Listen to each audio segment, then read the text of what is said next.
How about Luca's editing resume? Luca's got no chops. Well, then what about Julia producing resume? No chops. How about Roberta? Got no chops. There's no chops. Marco? Look, Marco doesn't have any chops. Vittorio. No chops. Paola? Paola is fine. Paola is nice. Paola has no chops. What is chops? Chops are the thing. It's like, you know, you have the essence of the thing so you can do the thing because it's inside you. You got chops, you know? Do I have chops?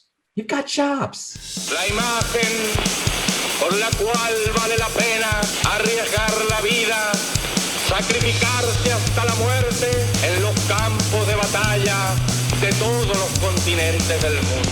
Live from outside the committee studios in Pristina, in Kosovo, it's the Committee Program, the chronicle of the world's most mysterious global political strategic communications entity. On today's show, Monday, August the 30th, Ellie, Neohagan, Mario Quade, Noelani, Goodyear-Kaʻōpua, Hawley Brett, our papal and continental royal correspondent, reports on Hurricane Henri, and featuring committee's deputy director, our own Julia Doubleday, and the rest of the committee gang. And now... Say it. Say it. Say the word. Chops. That's right. Chops. That's the word, chops. You have chops. This program has chops. The committee program has chops. Okay. I'm just so tired, you know?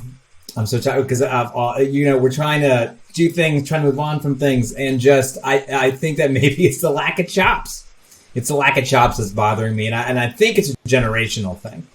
I do think it's, that at some point they just stopped teaching chops. But anyway, we have an absolutely great show tonight, and I hope that folks are excited for it. You know, we spend so much time talking about neo-colonialism in the U.S. and cooing and all this stuff. We're actually going to talk about U.S. colonialism and what happened in Hawaii, which is, I think, not only something that our international audience may not be as familiar with, but it's something that, honestly, Americans don't know nearly as much as they should. But we actually have interesting developments happening in Germany. So I did want to bring Mario back because the SPD, who we described as left for dead on the show, and I believe I said something probably unfortunate about the traffic light coalition will never happen, which is, of course, the reds, the yellows, and the greens all together. But we should let him explain it. Let's put 60 seconds on the board and let's bring in Mario because, look, it changed and it's worth talking about. I know it feels like we're weighing in on Germany a lot and I know you live there or whatever, but, you know, I noticed because I live there. Bring him up. 60 Sekunden. Yeah, 60 Sekunden is fine. 60 Sekunden on the board. And 3, 2, 1, go. Thanks, Arun. SPD catch up in 60 seconds. Here we go. A couple of months ago, it looked like the German election was going to be a race between the Green Party and the CDU, but after several personal smaller scandals that were blown out of proportion by the German media hit Annalena Baerbock and hurt the Green Party in the polling, it looked like the CDU was sure to win. Then a couple of scandals and mishandling of certain political situations hit Armin Laschet and hurt him and his party in the pollings as well. This is now the time for the SPD to shine, not because suddenly people say, oh, they are such a great party, or because they suddenly think Olaf Scholz is the way better chancellor nominee. No, they're just a default option. If you can't vote for the Green Party because you think Annalena Baerbock is not up for the job and you can't see yourself voting for the CDU-CSU because, well, you think Armin Laschet is a clown, you will end up voting for the third option, and that is the lesser of three evils, and that is the SPD with Olaf Scholz. That's it. Nailed it. Nailed it, Mario. Thank you so much. We're super grateful. Everyone in the chat, please take time to express your gratitude to Mario for his update. And you know what he's got, Jacopo? You know what Mario's got? Mm-hmm. Say it. Chops. Mario's got chops. Mario's got chops.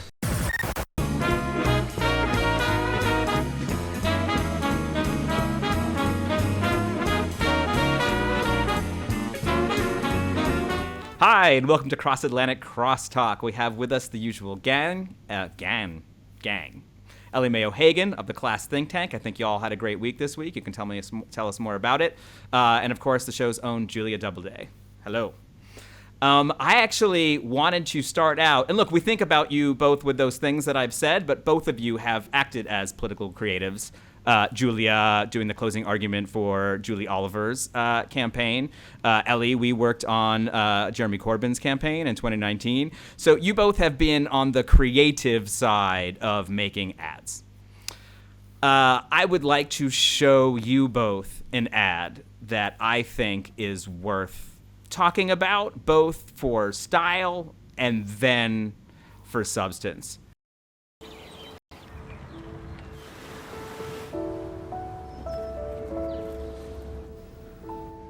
Ein schöner Land in dieser Zeit. Es regt sich Aufbruch weit und breit. Auf neuen Wegen bleiben nicht stehen. In dieser Zeit müssen unsere Erde warm. Fürs Leben wird es hier zu warm. Kämpfen fürs Klima. Kurzstreckenflieger Und meine Farm. Anschluss an Straße, Bus und Bahn. Und natürlich auch WLAN. Jetzt investieren. Das Profitieren. Jeder und jeder kann. Ohne Fax geht so viel mehr. Bildung und Löhne endlich fair. Die richtigen Sachen. Lass sie uns machen. Oh yeah. Es gibt so viel, das uns vereint. Denn ja, auch du bist hier gemeint. Jetzt alles geben. Den Aufbruch leben. Wir sind bereit.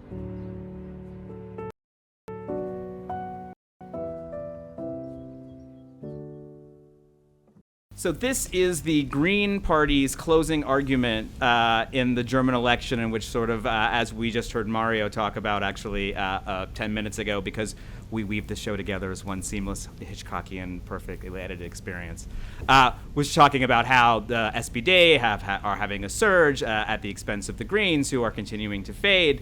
And this is the closing argument video. Before I say more about it, I'd love to just hear reactions.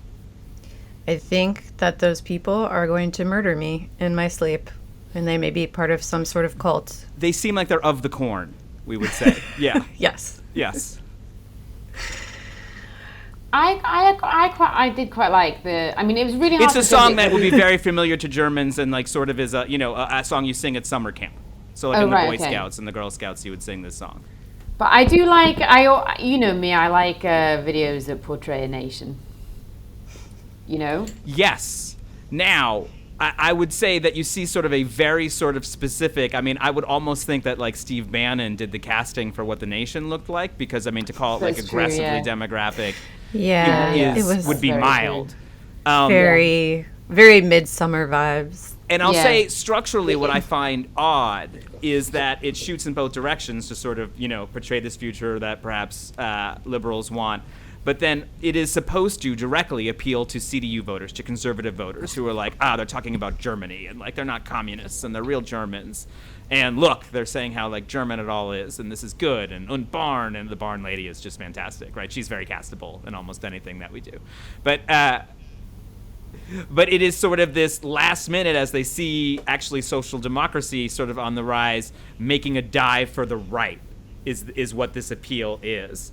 And the kind of people on the right who will tolerate wokeness. I think we said on the show before, kind of racism and wokeness are tolerated on both sides for people to get what they want for a huge segment of the voting population who aren't involved in those kind of culture wars.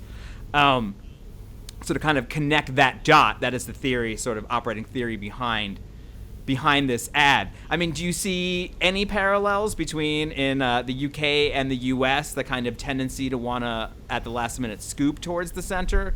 Does that make sense to you as a strategy? Where obviously many people watching a show will be excited about the Espidaz revival, despite having a lackluster last couple decades. They were in the Second International. I don't think our Green Party swoops toward the center, but I think there are No, I would say the some... liberals in the Democratic Party more, like because the Green Party represents this kind of segment of the population that the Lib Dems do in the UK, right? It's almost like that portion of the Democratic Party. Well, no, I was going to say, though, that I think the Greens sometimes do aim to, like, sort of collaborate with people on the far right who are, like, disgusted with the status quo in a weird way. I mean, not a lot of them, but, like, you get this weird crossover between, like, Jill Stein fans and then, like, the anti-establishment right that are, like, Trump fans. Not that, like, Trump and Jill Stein fans hang out, but, like, you're exactly right. This grayness where the wellness community kind of overlaps a bit with Pepe the Frog and stuff. Right. Like, there's this sort of, like, I mean, yeah, like with the anti-vaxxers, there's a sort of weird all sides of the political spectrum that are disconnected from the political establishment to a degree where they're just sort of really contrarian, almost that, like, Glenn Greenwald thing where it's like he's really just wants to be against our comments on our show or bad for our comments on our show. I don't know. I mean, I'm not one of these people that's like, I can't stand Glenn Greenwald. I think, like, it's really fucked up when people won't acknowledge that he did this really fantastic journalism that most of them will never touch. I mean, literally because of Glenn Greenwald, we may have Bolsonaro out of office. Like, he was no small part of that. So it is absurd when a journalist that writes about TikTok is like, Glenn Greenwald's not a real journalist. It's like, shut the fuck up. Obviously, he's a real journalist. That being said, you can be a real journalist and be a real fucking pain in the ass. Contrarian nudge. Just yeah. a nudge. And I think he has sort of gone down this path where it's like, if he sees an opinion expressed by someone he doesn't like or by the establishment, he feels like it's his role to sort of take the opposite, devil's advocate position to the point where it's, like, exhausting. Like, right now he's on this kick on, we should be doing cost-benefit analysis of COVID restrictions, and it's, like, too hard for people to not go to school and all this stuff. And it's like, first of all, there are no COVID restrictions. Let's just start there. We haven't done shit about COVID, and it's not going great. So I don't know how anyone could look at this country and somewhere like New Zealand and Australia and Vietnam and say, like, the problem is too many COVID restrictions. But that's what he's doing right now. So, is he a little bit cuckoo bananas maybe? Yeah. Is he a good journalist? Yeah. I don't know why we went down this rabbit hole. I'm sorry for talking about Glenn Greenwald I was like, okay, 5 we're still minutes. doing this. Yeah, it's all right. No, it's all right. I do think this phenomenon of what I'm talking about more in the center, Ellie, is very familiar to you in the UK, right? Someone who flips from Tory to Lib Dem, maybe, they're not terribly racist. They care about economic things, and they are increasingly caring about the environment, perhaps. Yeah, so I think this is myth in Britain, and I think the myth was really laid down in the Blair era.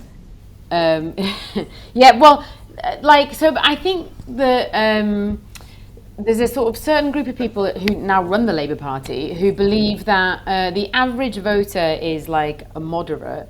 And what they mean by that is, like, a bit of racism, but not too much, and, like, a bit of economic change and not too much. No more than is strictly necessary. Come on. Yeah. Yeah, and so that's how you end up. You end up getting these, like, Labour policies where they're like, a 1% pay rise for nurses is outrageous, so we're going to call for 2% because they're like, bit more, but not too much, bold. Right? Yeah. Yeah, and, like, I just think that person is a fiction. They think that's the majority of people in the country. I just think that person is a fiction. I think that the fact that, Jeremy Corbyn nearly beat Theresa May in 2017 and then 2 years later, people voted in Boris Johnson, like, overwhelmingly. I think that shows that people actually swing from one end to the other. Like, people who, people who don't have a preconceived sort of thoughts about politics, they actually swing from one viewpoint to another depending on sort of what's communicated to them, and they mix that in with their own experience. And the one thing that they're thinking about the most for their vote, right? Julia, jump in. Yeah. I was just going to say, yes, I think I want to elaborate on your point in the U.S. I think the issue is that, so centrism essentially in the U.S. means maintaining the status quo. And for most people in the U.S., they don't want maintenance of the status quo. It's like been shown in poll after poll. We want radical change. And we tend to gravitate toward whoever is going to offer that to us. So I think that Trump was able to win because he represented being against the establishment, right? Absolutely. The reality is, and Biden was able to win because as a reaction against what had happened with Trump, not because people love Biden so much. I mean, Biden was basically like candidate X. He's Joe Blow. He's John Doe. He's who the fuck cares who he is. Joe. Yeah.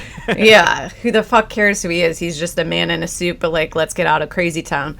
But I think that, there's this tendency in our media, which like is vastly overrepresenting a certain type of professional class, white male, that think, look, like things are pretty good for me, so I want things to stay the same. And that's how most people feel, like and especially because they have these very small social circles that they think are representative of the rest of the country. And it's all other well-off people that come from well-off families, and they all want things to stay the same. And they think that anyone suggesting any kind of change is just a ridiculous human being. I mean, they're totally dismissive of any plans for real change. So I think that bubble has been, sort of popped and like penetrated over the last few years through social media, through a lot of things. But yeah, the overwhelming like hegemonic thinking of the US media is, the default is we just want things to stay the same. And we're seeing the collapse of that mindset sort of in conjunction with all of these crises that are coming to a head. So COVID and obviously the climate crises, it's just sort of putting the lie to that idea, obviously we can't want things to continue to be the same because we're all gonna die if we do that, so most people probably don't want that.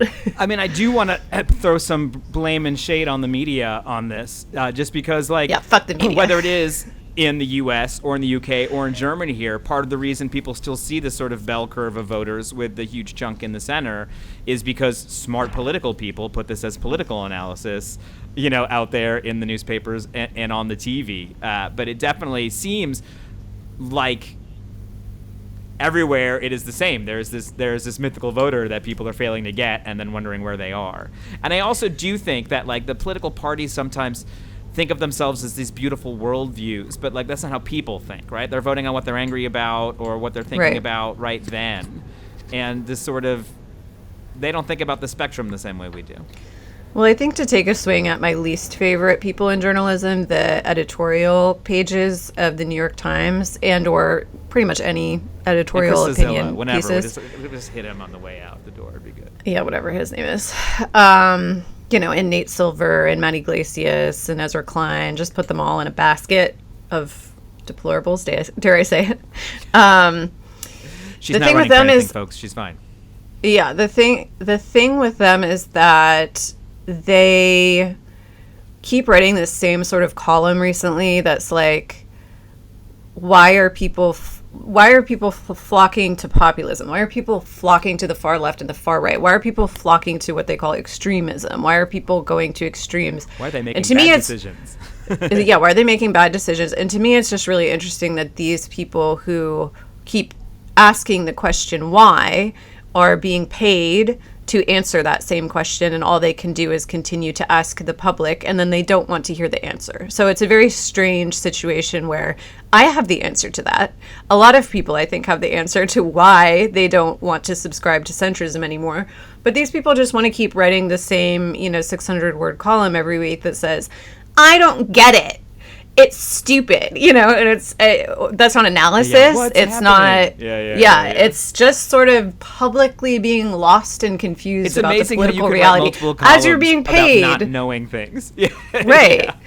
I don't know how you get paid week after week to write. I don't understand what's happening, but that's generally this is what becoming I've seen. institutionalized in the Labour Party in a horrible way. Julia, I'm not sure if you're aware. I was already asking Ellie questions about this as it was happening, but the Labour Party has sort of downsized, especially their organizing and creative departments, I guess, which are seen as things that were added on by Jeremy Corbyn to some extent, and so not helpful for a project of reforming to get that centrist voter, but which were incredibly impressive in what they had done for the party. Like, I would say that Labour under Jeremy Corbyn had the finest content in the world.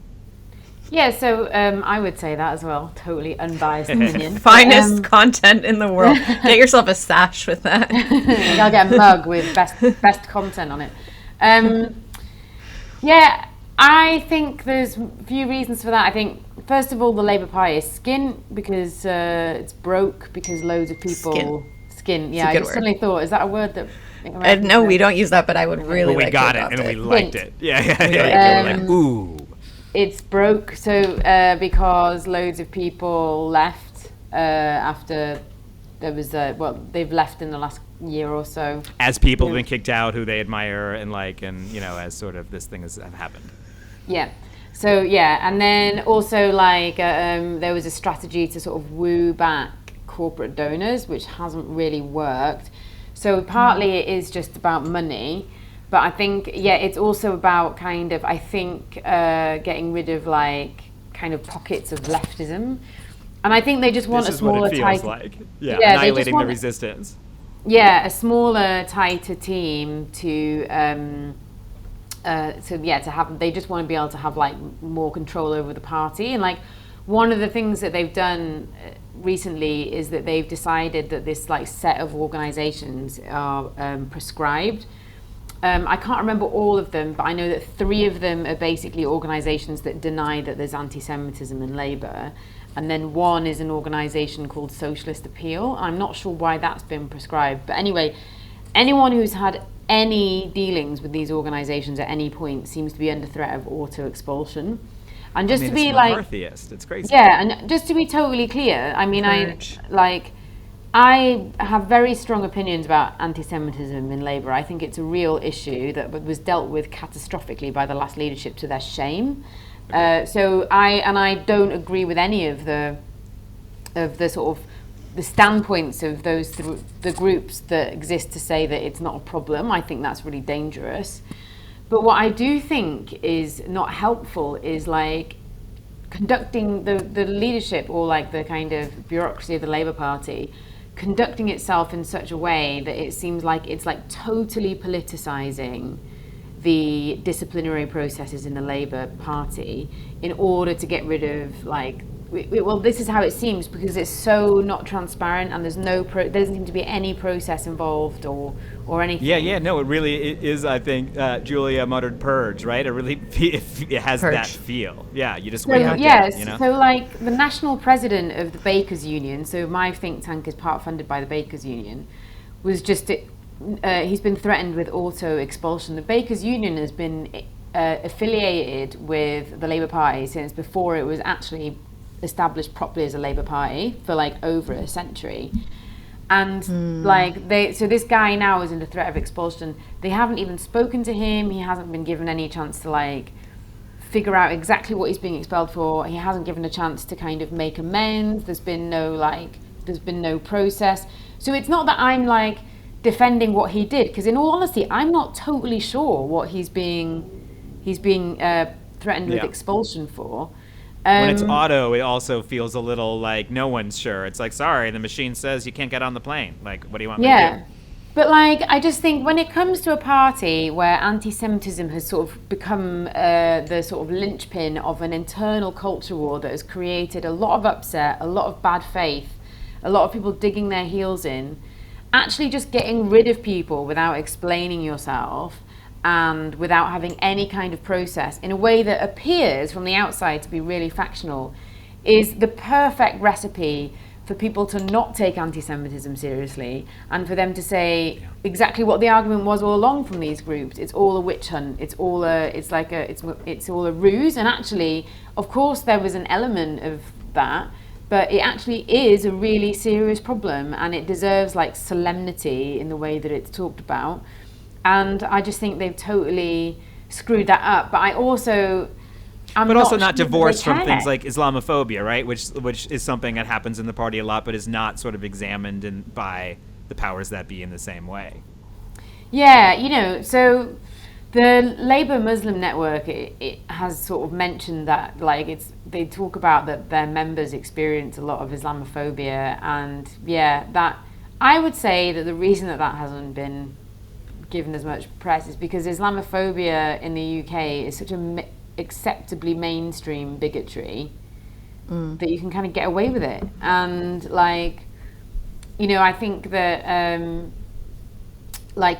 with Tony Blair when he was leader, a lot of his rhetoric around like the war on terror was like pretty openly Islamophobic. Like he used to sit around reading the Quran out to his advisors and saying like, this is what we're up against.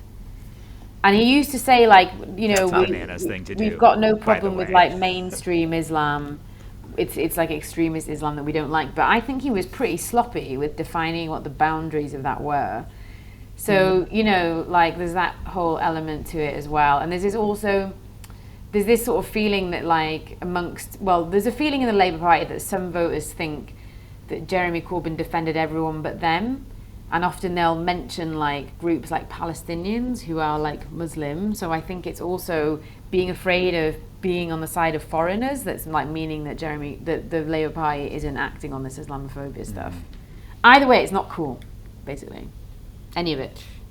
Yeah, no, and I mean, look, you know, we know that you're a believer and that you believe in the soul of the party and that it's recoverable, but it really does seem like a spiral that kind of keeps going, and making a decision to sort of shed members seems like sort of starving yourself in a famine in a way that maybe isn't totally healthy.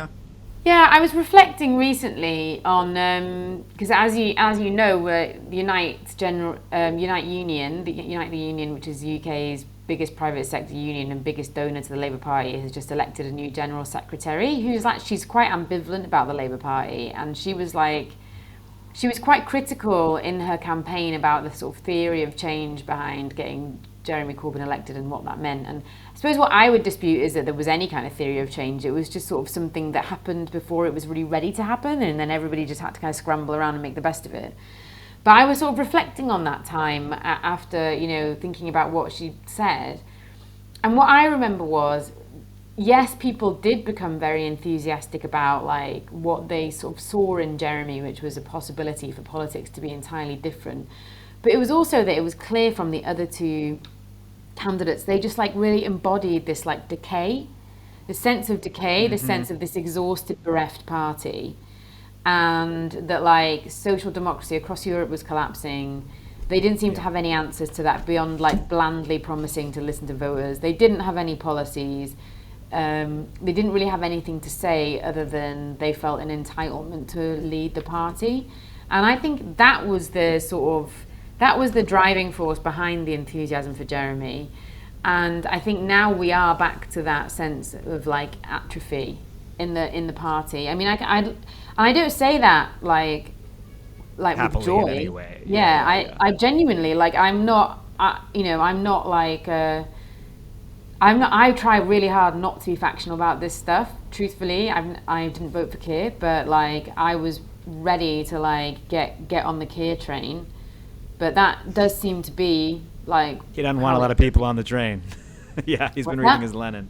He doesn't want a lot of people on the train. It seems like he keeps booting people off of the train. Yeah. Yeah. Everybody who's coming on the train, raise your hands. No, not the four of you or you or you. Yeah. Oof. Yeah. Julia, let's bring it back to the U.S. before we say goodbye. We see good and bad, but it looks like maybe Nancy Pelosi, Boogie Woman to many, has defeated the Mod Squad, or the 9 moderates Remains who are to be doing. Seen. Remains to be seen, but yes. Yeah, tell our European folks what that's all about.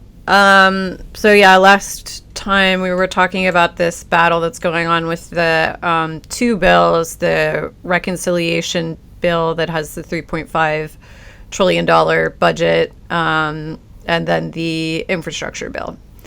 And last week, the moderates, these 9 douchebags, came out and were like, led by Josh Gottheimer from Josh New Jersey. Gottheimer. Yeah. Is it Gottheimer? I think it's Gottheimer. Gottheimer. Josh Gottheimer. Essentially, they said we're not going to vote on the reconciliation bill until we vote on the infrastructure bill, which is the inverse of what the progressives had already said. So there was a sort of standoff. Pelosi seems to have had some sort of come to Jesus meeting with them. The new agreement is that the infrastructure bill will be voted on by September 27th. And that leaves open the possibility that we can get the reconciliation bill passed first. I would be really wary of saying that will definitely happen, but I will say that a bunch of progressives have come out and said, well, if they try to pass the infrastructure bill, basically reiterating their initial position, which is that if they try to pass the infrastructure bill before September 27th, and also before the reconciliation bill has passed, then they will vote against it. The moderates at this point claim they're not worried about that because they're going to have enough Republican defectors to pass the bill without the progressives. But I think that the progressive wing is, much stronger than it's ever been, with Pramila Jayapal helming the Congressional Progressive Caucus. I think the entire caucus may vote against it if that's what it comes down to. So we're really seeing a ton of power from the CPC, which is awesome. We're seeing the results of all of these years of work to get the progressive left into office. I think a lot of people didn't understand that you don't need 200 progressives in Congress to have this major influence. You just need a sizable block. So when Nancy Pelosi 2 or 4 years ago was saying, I guess it only could have been like 2 years ago, she was saying, well, that's just 4 people, it's just 4 people and they have their internet, whatever. That was one of my most favorite out of touch Pelosi comments ever, which is having hundreds of thousands or millions of people following your every move and listening to everything you say is internet, whatever, sort of completely missing the connection between human beings that exist online and people that vote in elections. It's like they just have no concept that when you want to win in a democracy, human beings have to like you, not just donors. So they've definitely been sort of continually underestimated, which I think has been a huge advantage. Ellie, I would almost say it's the inverse of what has happened in the UK, where they were almost overestimated to the point where there's this massive purge happening of like, well, if we even let one Jeremy Corbyn be in this party, then it's going to go off the rails, which, essentially is kind of true. I think that if they let the left start to gain power within the party, then it becomes more and more difficult to tamp down what people actually want. So what we've seen is we've gone from these 4 dismissed representatives to, 8 representatives, but also, the CPC being turned over to Jayapal and a very strong sort of caucus being formed and putting pressure on their own members, putting pressure on Schumer, putting pressure on Pelosi, creating this environment where because of their internet whatever, there's this incredible amount of pushback that we've never seen before on anything that the Democrats try to slip through or, to do without the public's permission. So I think for the first time, the progressives are wielding the power that they have. And I think it should be a really good sign for folks who have been like, well, we shouldn't work within the party, it's too rigged.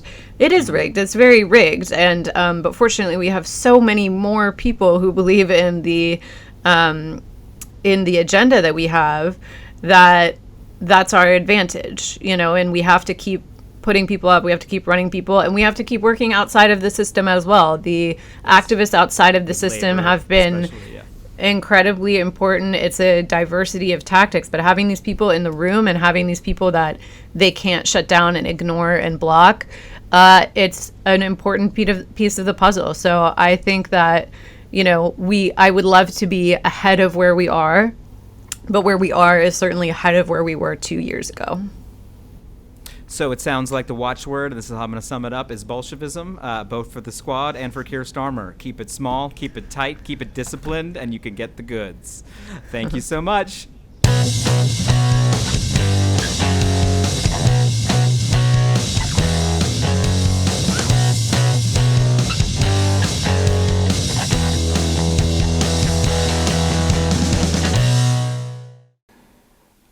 Ooh, it's getting late over here. Anything I should know before I dive into this? What should I know?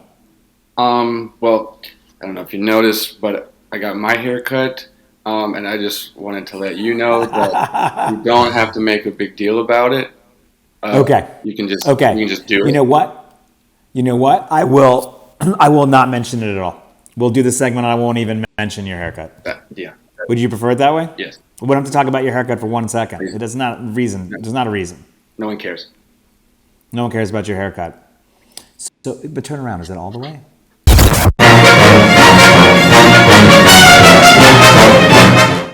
Hi, and welcome to your Global News Rodeo, a weekly roundup of world events as curated by the show's own Forrest, Lovette. He got a haircut. Let's go. Item 1. Landlord of the Flies. Eviction moratorium ended.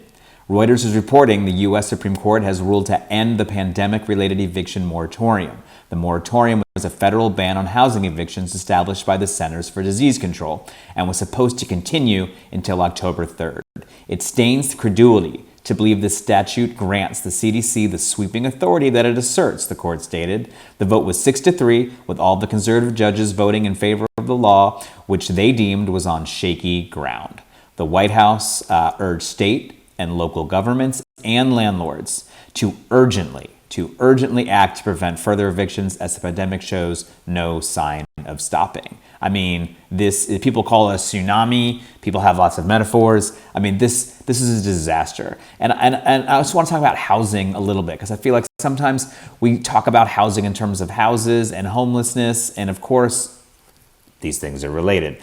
But the house is also the center of people's lives. And it's not just not having shelter, it's also inadequate housing. Makes it harder for kids to grow up, to learn, makes it harder for households to function. It just is another tax that you put on people, where when you don't have enough, everything is harder and so you lose more. And when you do have enough, everything is easier and you get pushed ahead. I mean, we know this is how it works, but sometimes you gotta say it. Item 2, bombing in Kabul. ISIS attack claims dozens of lives. NPR reports that ISIS-K has claimed responsibility for the deadly Kabul airport bombing in Afghanistan. A second bombing was reported at an area hotel. The K stands for Khorasan, an Islamic State affiliate in Afghanistan and Pakistan. The suicide bombings have claimed the lives of over 90 people so far, mostly Afghan civilians. According to the Congressional Research Service, ISIS-K is responsible for the other attacks, including the bombings of a Kabul girls' school last May. The airport attack comes as thousands are still desperately attempting to flee the country, which has quickly fallen under Taliban control. Item 3. Los Get Social Democrats. SPD takes the lead. Politico Europe is reporting that the SPD, the Social Democratic Party of Germany, has surpassed the Christian Democrats in polls for the first time in 15 years. The Forza poll showed the SPD edging out Angela Merkel's party 23 to 22%. We'll take it. While the Politico poll of polls shows the two parties neck and neck. German Finance Minister Olaf Scholz is the chancellor candidate for the SPD and has proved to be extremely popular. And the others have proved to be extremely unpopular. Let's just totally be fair. After a series of painful gaffes, the CDU's long-held power stronghold is hanging on by a thread. The German general election will take place on September 26th and could prove to be a major shift in the German and therefore the European political landscape. I mean, look, the CDU started it all with Merkel pushing austerity down the throats of Southern Europe, and things have not gotten better since then. So this is very, very good news. Item 4, out of fuel and out of time. Lebanon reels from economic crisis. Al Jazeera is reporting that Lebanon has plunged deeper into a financial crisis, threatening a total government collapse. This month, stockpiles of imported fuel ran out, causing essential services to be severely cut back. Major General Abbas Ibrahim said the nation is in the eye of chaos and added the crisis that Lebanon is going through may be prolonged. Your duty is steadfastness and standing as a barrier to protect your country and your people. His statements come as the country's currency has fallen more than 90% and poverty has risen exponentially.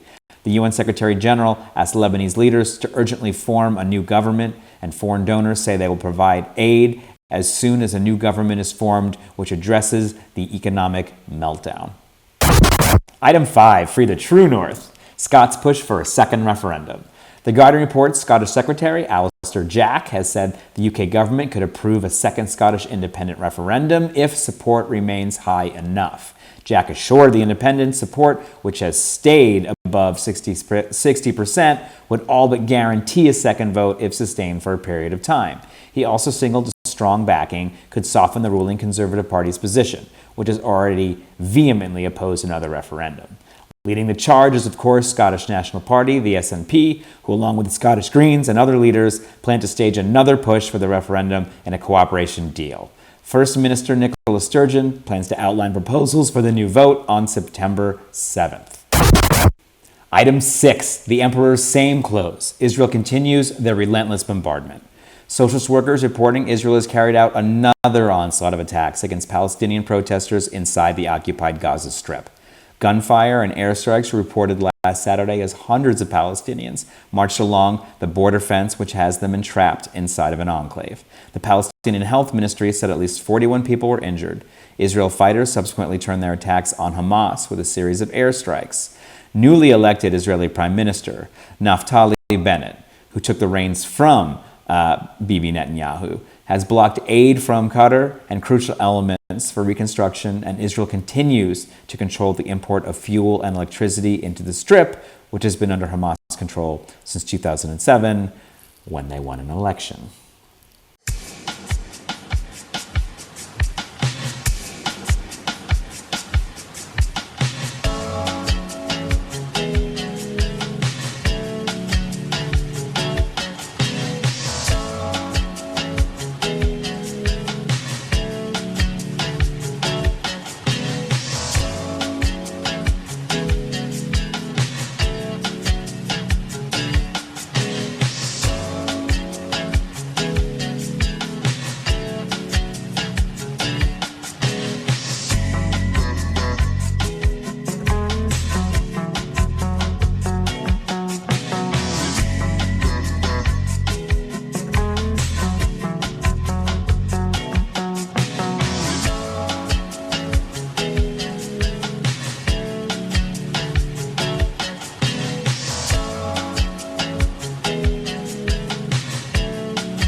I have a question for you, Ellie. Do you think this man is going to live to be 90 because he's 45 now? No. I'm one of those people who dies in their early 60s and everyone says it's sad, and some people I know. I'm actually getting ready for it. I've thought about what I'm going to say and all. Yes, you're going to be great. You're going to be great. And I'd appreciate if you could also put it out as a podcast for our Patreon people, okay? Because I'll take they are the those ones who are dollars. making this happen. Okay.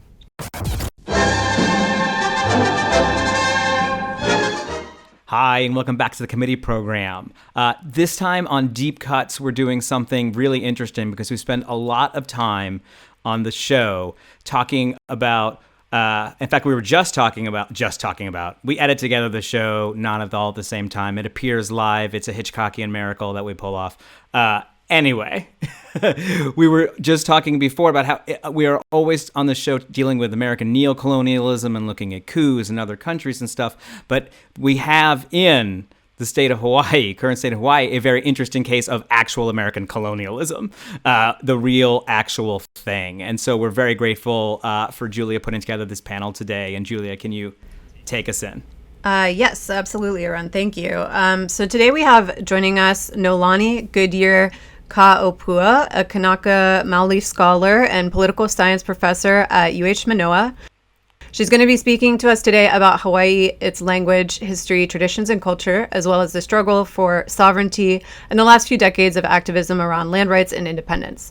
She's also the editor, or one of the editors, of a fantastic and informative collection of essays about Hawaiian movements called A Nation Rising. Noelani, as I'm sure you know, many Americans are pretty ignorant about how Hawaii came to be incorporated into the U.S. So we wanted to first ask you to give us a little bit of background going back to the 20th century, 19th century. What happened with the Queen, and how did the U.S. come to be involved in the Pacific and in Hawaii? Aloha. Thank you so much for having me. And yeah, happy to share. In a nutshell, what happened in terms of the U.S.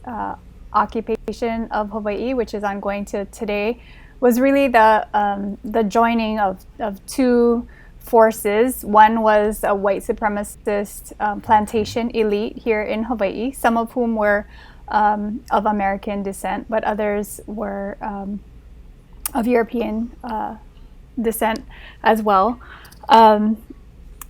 And they were seeking ways to continue to grab land and to increase their profits. And at the same time, the American expansion into the Pacific and, the becoming of a really kind of global scale empire for the United States was happening, right, with its own white supremacism there as well. And those two forces really came together such that Hawaii was taken. The Queen Liliuokalani, who was the ruling monarch of Hawaii in 1893, when the U.S. Marines backed the plantation elite here in overthrowing her. That takes place in 1893, and then the U.S. unilaterally seizes Hawaii in 1898, and that takes place at the same time as it also is taking Puerto Rico and Guam and American Samoa. So this is a moment of U.S. expansion as a global empire, and Hawaii was an important coaling station across as the U.S. looked toward the Pacific in expanding toward the Pacific and Asia. So that's kind of it in a nutshell. White supremacist capitalism combines with imperialist militarism, and we have the ongoing occupation of Hawaii. Yeah, we, as Arun mentioned, we've talked to a lot of guests that have talked about U.S. military presence around the world. And of course, a recurring theme is just not wanting people to take back their resources, whether or not the U.S. is directly controlling the government. We're very interested in holding on to the land and the water. So I was wondering if you could elaborate a little bit about these plantations. What were they growing? How did that displace, traditional agriculture? And who is working there? Sure. So just to back up a little bit, so Hawaii, we are an archipelago in the middle of the Pacific. We are part of a large oceanic family of of islands across the most large ocean on the planet, and our ancestors sailed across this ocean in canoes that were made without metal, that were using the stars and winds and waves for navigational guides. And on these islands, we were able to develop a complex society that was very much masters of agriculture and aquaculture in ways that were sustainable. So here in Hawaii, our people populated the islands, some estimates of up to 1 million people with no foreign inputs as far as imports and whatnot, which is it's a stunning thing to think about in comparison to today, where the island that I live on, Oahu, where Waikiki and Honolulu are located, has a bit over 1 million people today, but vast majority of our foods and clothing and everything are imported. So anyway, that was, life was largely self-sustaining in those times. The U.S. and other imperial powers become interested in Hawaii for a number of reasons, but particularly because of its location in the middle of the Pacific. And so Hawaii actually was able to secure recognition of our independence and had bilateral and multilateral treaties with nations around the world, but most notably the United States, France, and Britain, who were, powerful imperial countries that were exerting their force in the Pacific as well as in other parts of the globe. So it was really significant that by 1843, Hawaii was in treaties with these countries where they were recognizing the independence and sovereignty of the Hawaiian Kingdom. At the same time, though, as I said, there were missionary descendants, for the most part, who were in Hawaii, who, as they grew and developed their careers, I guess you could say, created sugar plantations in Hawaii. And so those sugar plantations did a couple of things. One is that they diverted water from the natural watersheds that fed Native Hawaiian developed agricultural systems for taro, for example, or sweet potato, various kinds of crops, to sugar, which was a cash crop. And so Native Hawaiians were the largest labor force in those plantations in the early period, but because of introduced diseases and because of the rapidly growing size of some of these plantations, by the late 19th century, there are Asian laborers who are being brought in, first Chinese, later Japanese, and then later also Portuguese.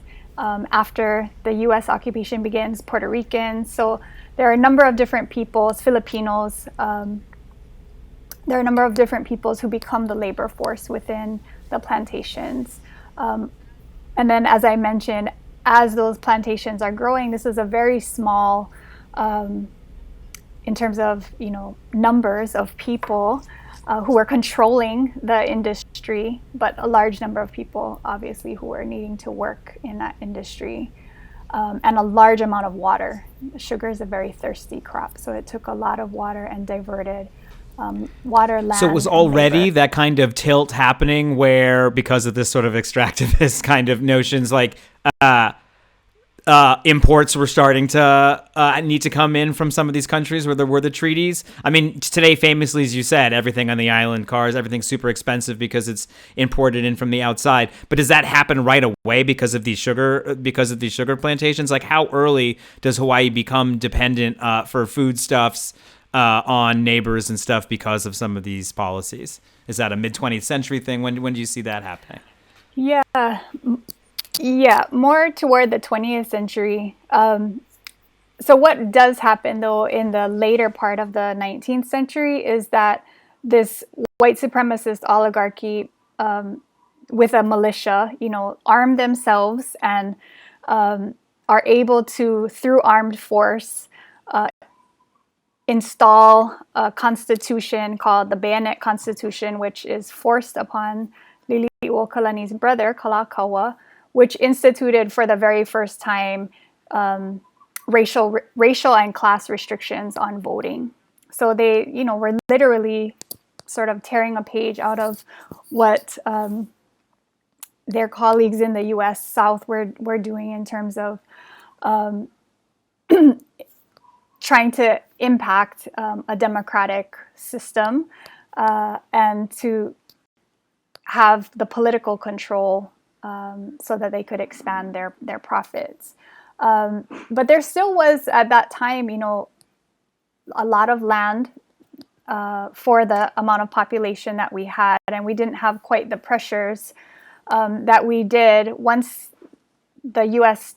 takeover begins. The sugar industry really continues to grow at an exponential rate, and tourism also begins, and the military. So you have a combination from the 20th century, early 20th century on, of those three industries, with sugar slowly declining, tourism and militarism's growing.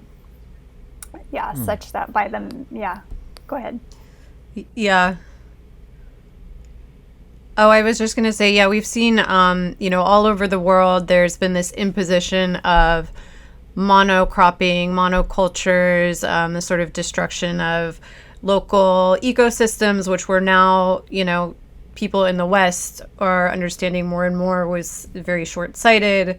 And it's also created these sort of, dependent states all over the world. When you sort of combine the agricultural policies that are imposed on people through colonialism or through the IMF, we know that structural adjustment all over the world has meant that people have to grow the crops that they can sell for the most money, which generally means, corn or wheat or sugar. It's like a few things. But ultimately, it means that there are no more thriving ecosystems where people can just sort of live off the land. So to dig in a little bit to the two things you were mentioning, I want to touch on both of them separately. But let's start with the military presence in Hawaii. So this is... Obviously, people know about Pearl Harbor. They, know the history of that day. But I don't know how much they're aware of, the very large presence of the military, the continued bombing on the islands that has been protested as part of many different movements over the years. So tell us a little bit about the anti-militarism and the presence of the U.S. military in Hawaii. This really gets us at the core of the issue, which is about land. And so if you think about the Hawaiian Kingdom representing roughly 4 million acres in the major islands, the 8 major islands that are part of the archipelago. Of those 4 million acres at the time when the U.S. took control of the islands in 1898, roughly half of them had been controlled by the Hawaiian Kingdom government and the monarch. All of those lands were illegally seized, and a large share of them were taken out for military usage. And then in 1945, around World War II, a whole nother set of lands were additionally put into military usage for a number of things. Training, bases, R&R kinds of uses, such that the island that I live on, Oahu, roughly 25% of the land of this island is controlled by the U.S. Department of Defense for bases, for various testing facilities, and for, recreational activities for the military.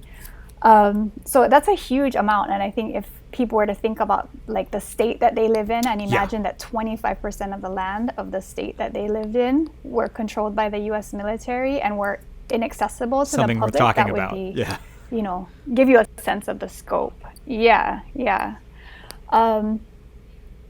So the opposition has often been around the destruction of sacred sites, the use of lands, and the testing on them to make them either toxic or cracking of the water table, as well as, the problematic ways that Hawaii has then become, this basing point for the launching of wars that are harmful for other lands and peoples. So there are a number of reasons why people have opposed militarization of Hawaiian lands over the years, but we're talking about the destruction of burial grounds. With the island of Kaho'olawe, the entire island of Kaho'olawe had been used as a target, basically, for the U.S. Navy for several decades, and then became the site of modern Hawaiian resistance in the 1970s. That is sort of similar to the way Alcatraz was for the American Indian movement. It became this really important symbol, or vieques in Puerto Rico. And so people in the late 1970s actually went and occupied the island to put themselves in between bombs and the land, and to say that we're not going to allow the continued killing and desecration of this sacred place. Yeah, in your book you talked, well, one of the essay writers talked about there were a couple of activists there that hadn't been evacuated off the island, and they did continue bombing, and there was a lot of shock in the community that they would keep doing that. I wanted to also dig into this other branch of colonialism, which is a very big topic, which is the tourism industry in Hawaii. Right now we've seen it actually in the news a little bit because COVID is really bad in Hawaii, and we also have seen water shortages. And I think the water shortage that we see happening in Hawaii, and how regular, like, local people are being treated versus like resorts, it's a really good microcosm of the issues that we're running into as capitalism sort of hits this brick wall, where, a few weeks ago, I know they were sending out alerts in New York City that said, hey, everybody turn your air conditioners up. It's getting too hot. We're using too much energy.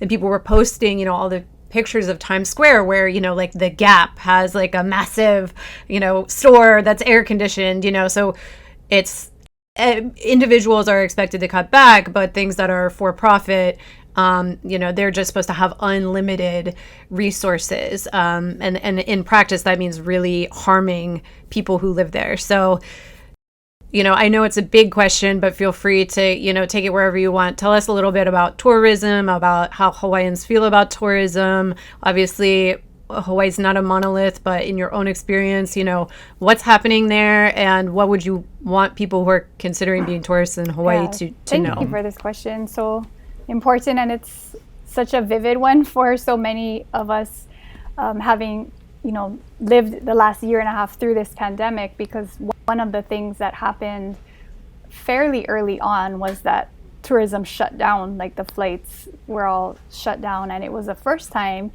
in our lives that we had ever seen what it was like to have Waikiki Beach to ourselves, to have our mountain trails or various sites that have just become completely overrun by visitors, accessible to us once again, to see fish reproducing in the waters off of Waikiki again. It was just really an amazing time. And then when tourism reopened in October 2020, and immediately the next day, 22,000 tourists arrived. And now we're back up to the levels where we'll be hitting once again, 10 million tourists a year. It was really a re-traumatizing, I would have to say, to go back to the conditions. So just to go back, I think it's important to note that these two things, we think about them separately, but they're really tied, militarism and tourism. And there are people like Teresia Tewa and Bernadette Gonzalez who have written about militarism and the ways that in places like Hawaii or the Philippines, other islands within the Pacific, our homes serve this dual function of being both a siting of imperialist military bases and troops and testing, and at the same time, this function of being a paradise and a place of getaway, and that representation of Hawaii as a paradise, really kind of conceals and masks the violence of militarization and the deep presence of it here. So Hawaii was also interested to hear you say how much of the space is reserved for military recreation, right? Like actually specifically just for military recreation. I think it might be interesting to hear about exactly how extensive that is, because I'm not sure we're appreciating exactly what that even means. Yeah, so there are, places, for example, on this island where you can't go to the beaches there. The military base, the Marine Corps base, for example, at Kaneohe, which is near where I grew up, is completely off limits unless you are military or military dependent. Okay. So there are great surfing breaks there, beautiful beaches, but you can only go there if you have a military ID. There are places in our islands that many local people have never been able to experience because of that. And some of these places are places where our ancestors as Kanaka, as Native Hawaiians, are buried. And it's a very similar situation in Guam. Actually, they have an even larger military presence in comparison with the amount of land and people that they have there. So tourism, anyway, another thing I think that's really important to note for people who are interested in visiting Hawaii, besides the fact that we are totally overrun right now by people who are taxing resources. Our hospitals are completely full. Last weekend, one of our hospitals declared a disaster because they've reached that point where COVID, the unvaccinated mostly, are filling the beds. So the inclusion of more tourists here is just not possible right now. In fact, the governor of Hawaii recently has discouraged people from coming at this particular moment. But another thing that it's really contributed to is the ongoing settler colonialism of people who come here and think, oh, this is such a beautiful place, I want to have a second home here, or I want to remote work here. So during the pandemic, we've seen the average price of a single family home go from over in the high 800,000s at the beginning of the pandemic to over $1 million today. Wow. So just within that last year, and already 800,000 is a huge amount for any working family. This is a largely service-based economy here, so a lot of people work in the tourism industry as,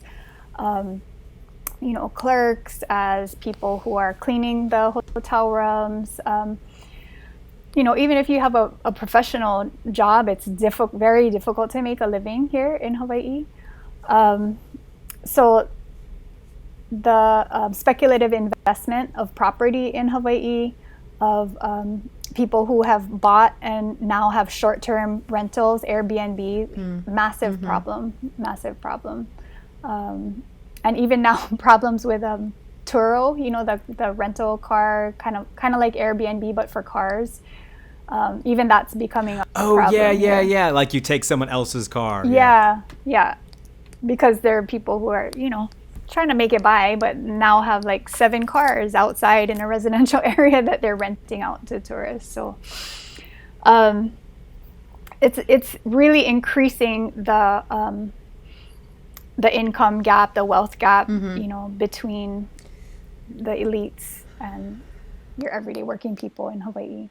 Right. Well, we've seen this everywhere, this acceleration of sort of wealth hoarding and resource hoarding. And in terms of addressing that in Hawaii, I mean, what kind of, limitations? Personally, I feel like on a piece of land that very clearly is such limited property or such limited area for people to share, I mean, to me, it makes sense and really everywhere, to me, it makes sense that there's some kind of limitation on the amount of individual property that someone can own.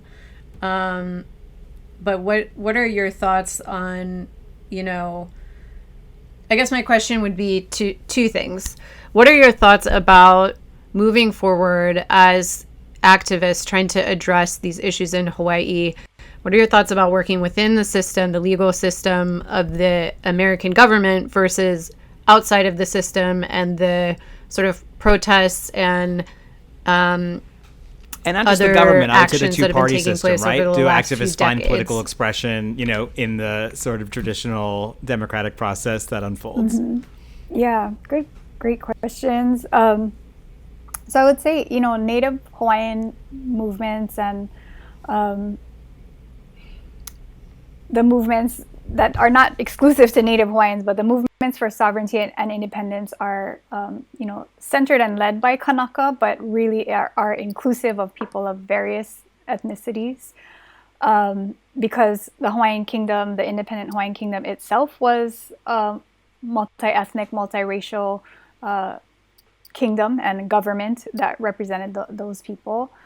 So the movements, though, have taken, both strategies, multiple strategies. Have, kind of one of our movement leaders of my parents' generation, Skippy Owane, I remember him saying something like, when you're in a fight, you kick, bite, scratch, do whatever you can, win. That's what it's about. So our movements have taken both direct action strategies, like with the occupation of Kaho'olawe, like with the 2015 and 2019 blockades on Mauna Kea. And they have also taken the route of trying to use whatever possible avenues there are within the legal system. So it's a multi-pronged effort, but really always coming back to land, and in the way that so many indigenous movements are, right? About, it's kind of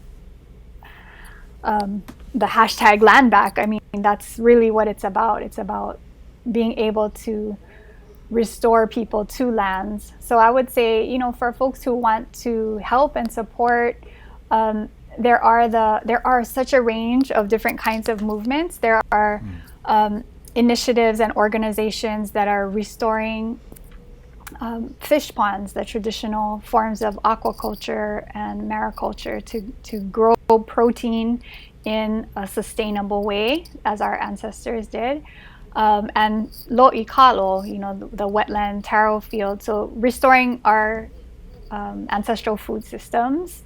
And if that's what you're into, support those kinds of things. And that in itself is incredibly political, because when we're able to feed ourselves, we're able to have more of the ability to dissent against those systems that, currently control a lot of the importing of the things that we need for basic life. Yeah. So that's really important.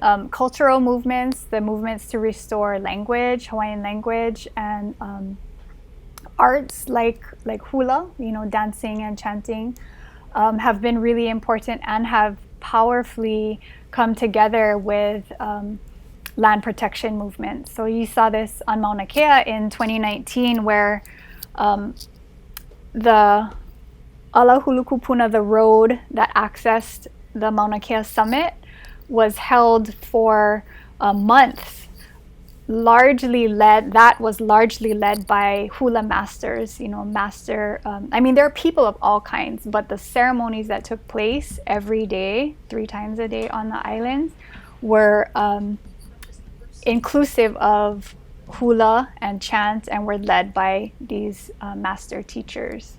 So many different ways to support, but those are just a few things that come to mind.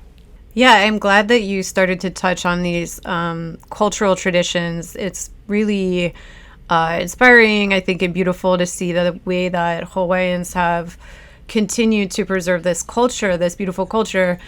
And in the book, I think one of the things that was really noticeable was that all the writers continued to use Hawaiian language and words and really didn't baby the readers. They weren't like, this is what this means. A lot of times they sort of introduce the word and sort of have you figure it out through context. And we're very also clear that there's not, in a lot of cases, because this language is encoding so much culture, there's not a direct translation from the Hawaiian word to an English word because, it's encoding this cultural concept that maybe doesn't really exist in the Western world, which I thought was really interesting. But so tell us a little bit, about the Hawaiian language and also like these efforts to restore, teaching of the language in Hawaii.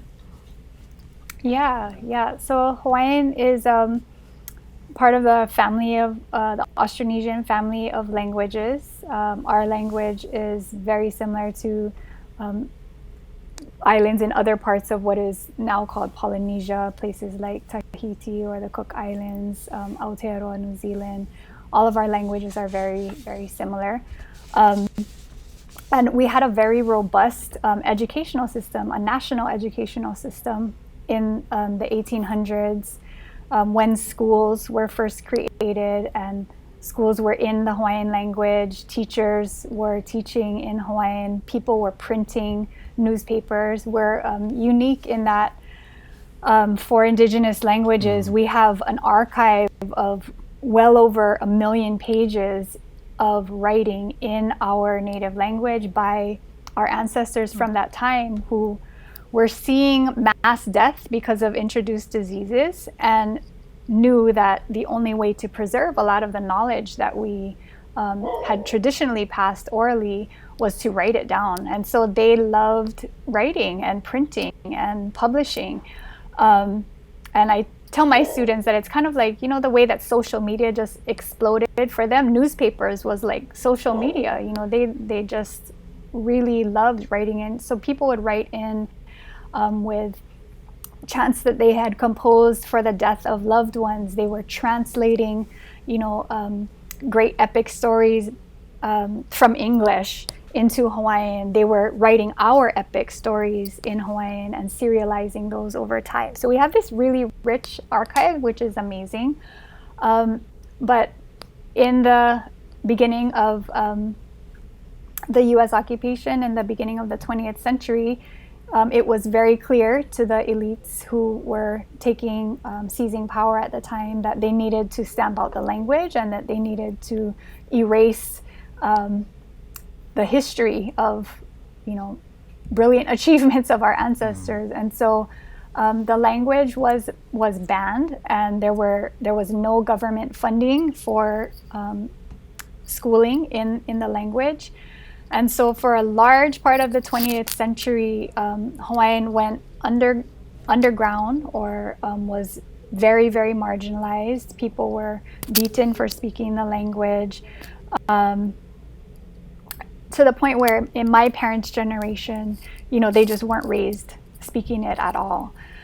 And then as a part of that rebirth in the 1970s, around land movements, around the restoration of pride in cultural traditions and agricultural systems and all those things, the language obviously is a huge part of that. And so there was a push to make Hawaiian a language of the state of Hawaii. So it actually is now in the Hawaii state constitution that Hawaiian is an official language of the state. That's not to say that the state adequately supports Hawaiian in terms of its usage, but it is there, so we can always point to that.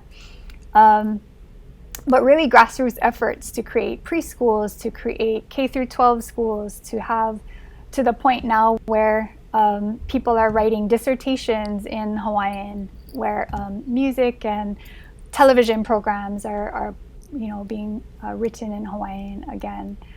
So that's been a massive part of our movement for sure.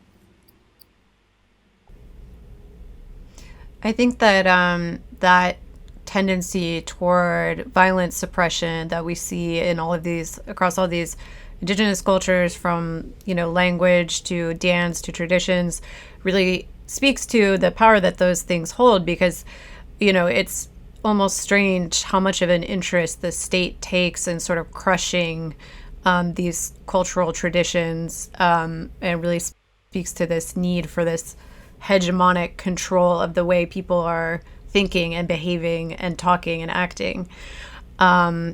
So that's very interesting. Thank you. I did want to also ask you, let me know if this is out of your wheelhouse, but just a little bit about how Hawaiians are feeling about the climate crisis. I feel like this is really at the intersection also of colonialism and corporate-led development, and being in the Pacific, and also living on islands. It's it's that the whole situation. Living on islands. Yeah. So any thoughts on the climate crisis? Yeah.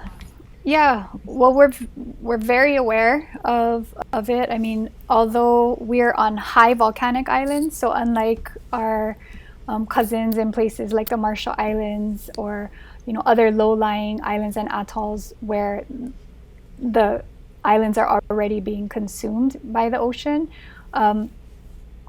we're not as impacted by sea level rise, but we're certainly impacted by reef death and the rising temperature of the oceans. We're impacted by storms. We will probably become more and more a place of refuge for climate refugees in the Pacific who are, leaving their lower lying islands and atolls. Our cultural traditions and practices are definitely impacted, whether it's salt intrusion into the ground for where we do wetland agriculture. Historically, if it's much closer to the ocean, we're already getting saltwater intrusion into the water table, or whether it's the diseases that have impacted plants that are historically really culturally important for hula or for healing. We've had a major issues with that. And we're also having fires, just like everything's on else fire across the globe, as our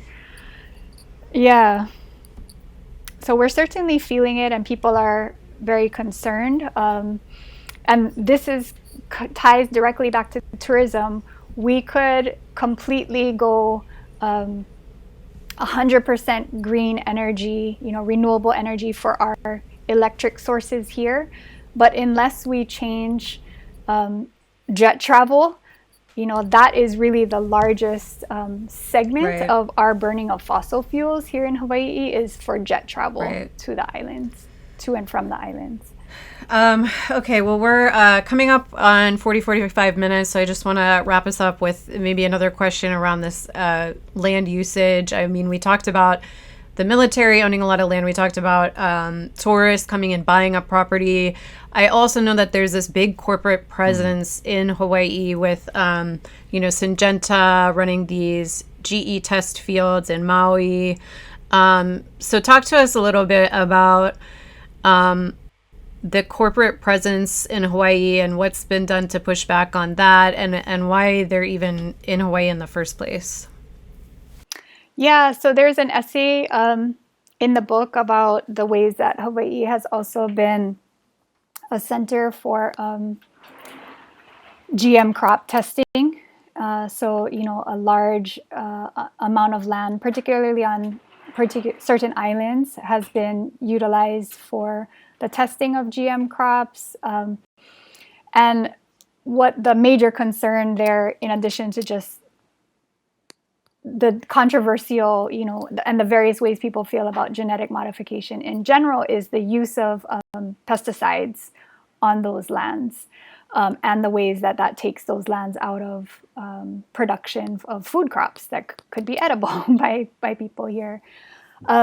And those movements have, often been led by Kanaka, but are, again, include all kinds of people, because everybody's concerned about health and everyone's concerned about water. And everyone is concerned about whether there are toxic pesticides right next to schools or care homes for elders.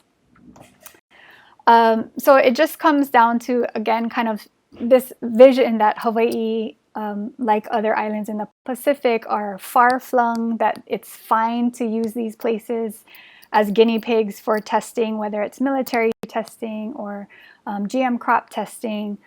And at the same time, it's this paradise, that is. So again, it comes back to, I think, people using those lands for food that feeds us again, and restoring indigenous food systems, restoring water to the lands that were taken all the way back in the beginning of the sugar plantations. It's that same water that was taken from the mid-1800s that is feeding GM, fields today, GM corn seed fields today. So it's really the ongoing iterations of historic, exploitation and seizure of indigenous lands. Right. Yeah. Well, I want to thank you so much for being here. I think, this is something that Americans in particular really have a, responsibility to learn about. And I hope that people will go out and get a nation rising and learn more about the work that you've been doing. So we really appreciate you being here and all your work to, communicate with us about what's going on in Hawaii. And to anyone who's thinking about tourism, don't go. Don't go right now, at least. Yep. Don't go. Don't go. Don't go. Thank you so much. That's our message. Having me. It's our reverse Hawaii Tourism Board message. Yes. Mahalo. Thank you. La imagen por la cual vale la pena arriesgar la vida, sacrificarse hasta la muerte en los campos de batalla de todos los continentes del mundo.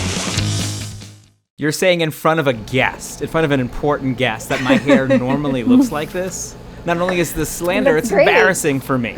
It's embarrassing for me on the I don't understand. Why don't you have a hair product like I do on hand? Look, I'm being an influencer. It's true. I'm traveling, and normally I would travel with a sea salt spray. Kind of a thing, or salt spray. It doesn't have to be sea salt, I guess. I don't even know why I said that. Yeah, that's what makes your hair look like that. A salt spray though is kind of a good one if you're trying to actually lock moisture in. It doesn't seem like it will, and you have dark and semi-curly hair.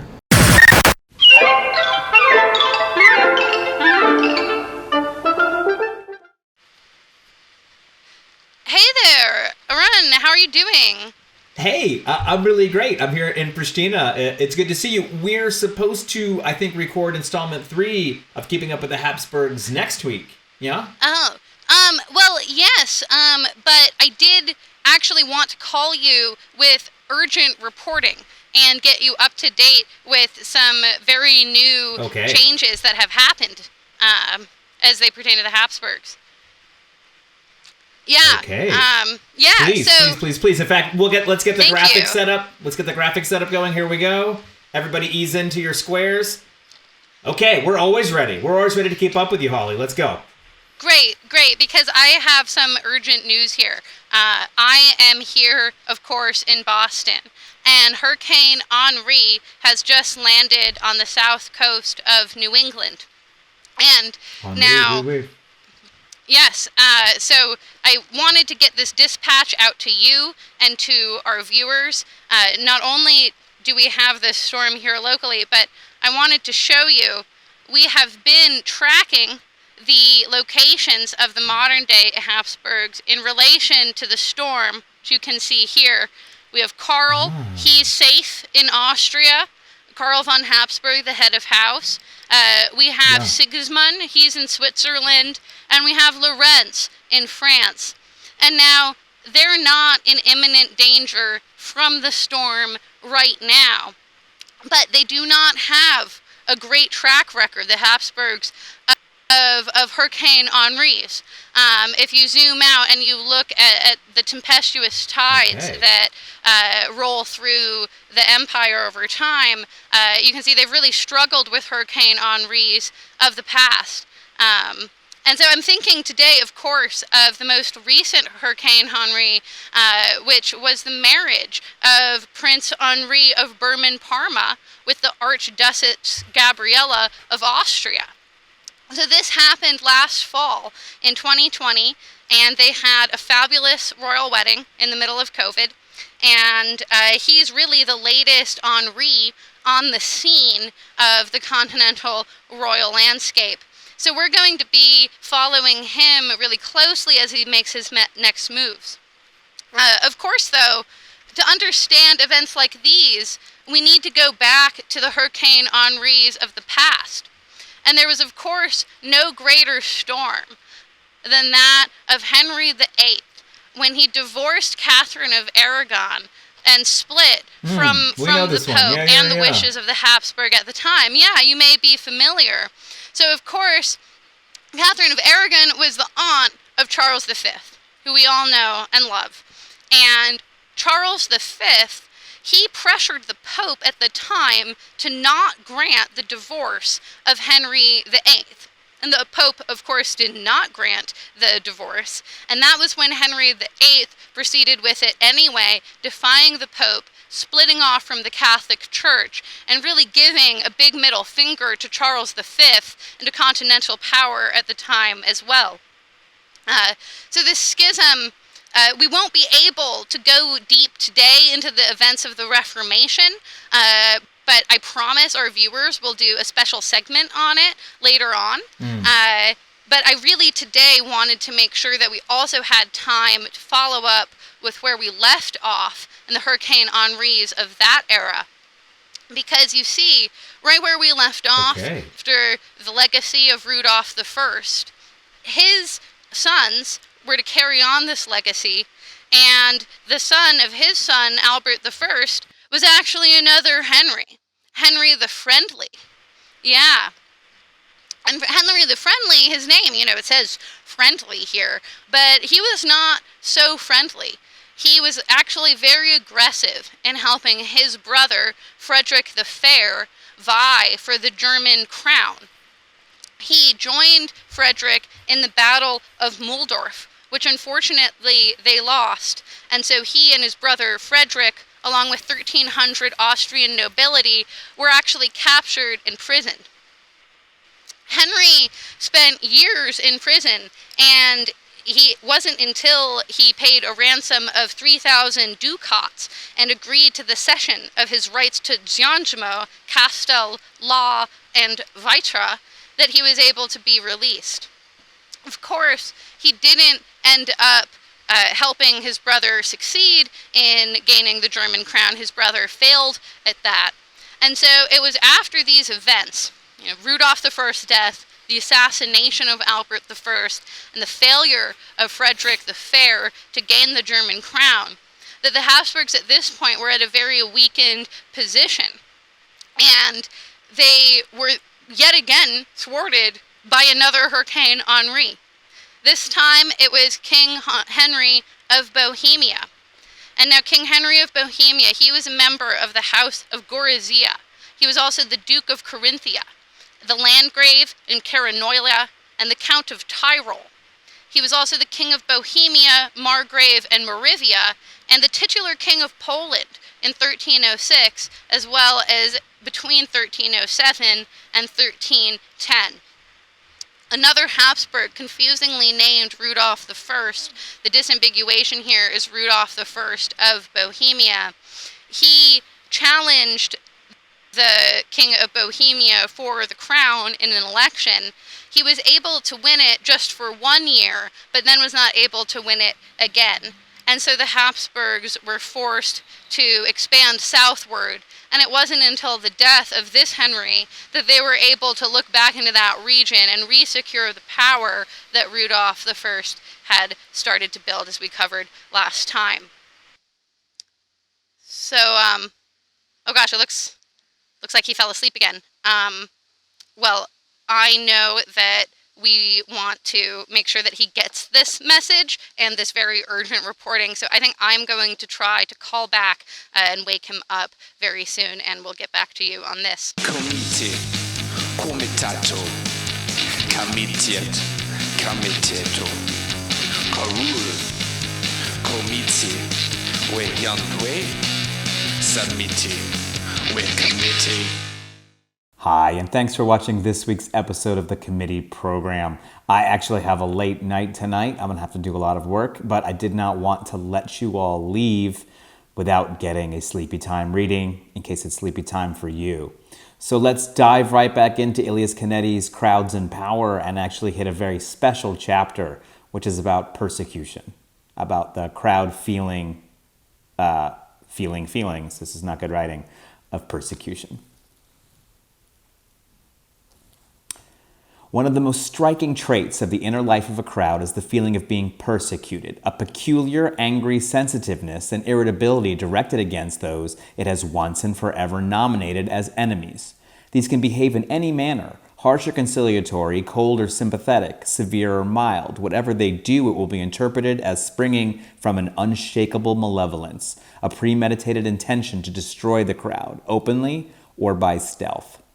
In order to understand this basic feeling of hostility and persecution, it is necessary to stand apart from the fact that the crowd, once formed, wants to grow rapidly. It is difficult to exaggerate the power and determination with which it spreads. As long as it feels that it is growing in revolutionary states, for example, which start with small but highly charged crowds, it regards anything which opposes its growth as constricting. It can be dispersed, scattered by police, but this is only a temporary effect, like a hand moving through a swarm of mosquitoes. But it can be attacked from within, namely by meeting the demands which led to its formation. Its weaker adherents then drop away, and others, on the point of joining, turn back. An attack from the outside can only strengthen the crowd. Those who have been physically scattered are more strongly drawn together again. An attack from within, on the other hand, is really dangerous.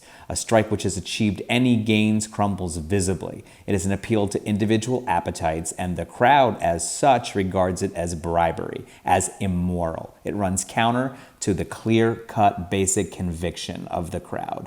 Everyone belonging to a crowd carries within him a small traitor who wants to eat, drink, make love, and be left alone.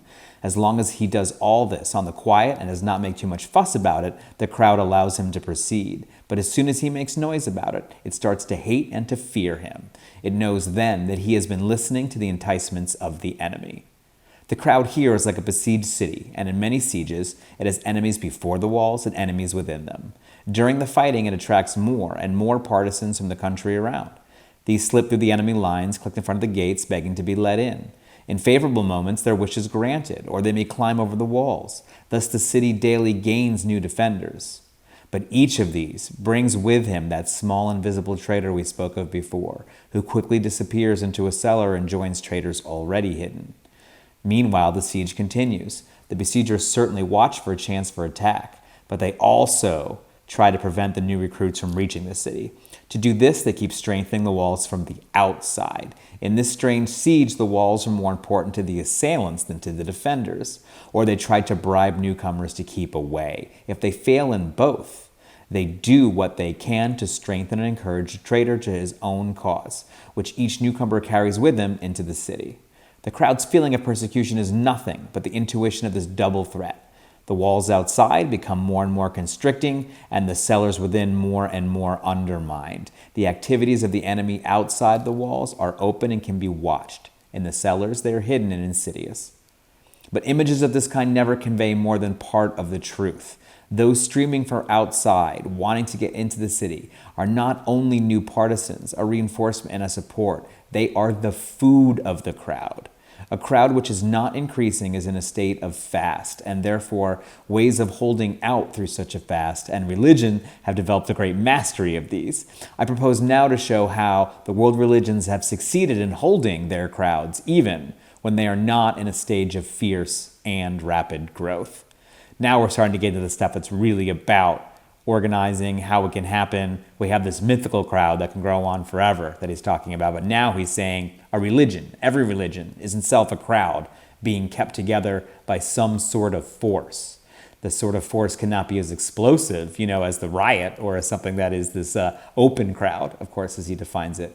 But nonetheless, they are keeping hold of a small piece of that spark and keeping it going for a long time. This starts to sound a little more like movement building, doesn't it? We will dive into the next chapter next week. I apologize for having to rush. It's just one of those nights. Good night.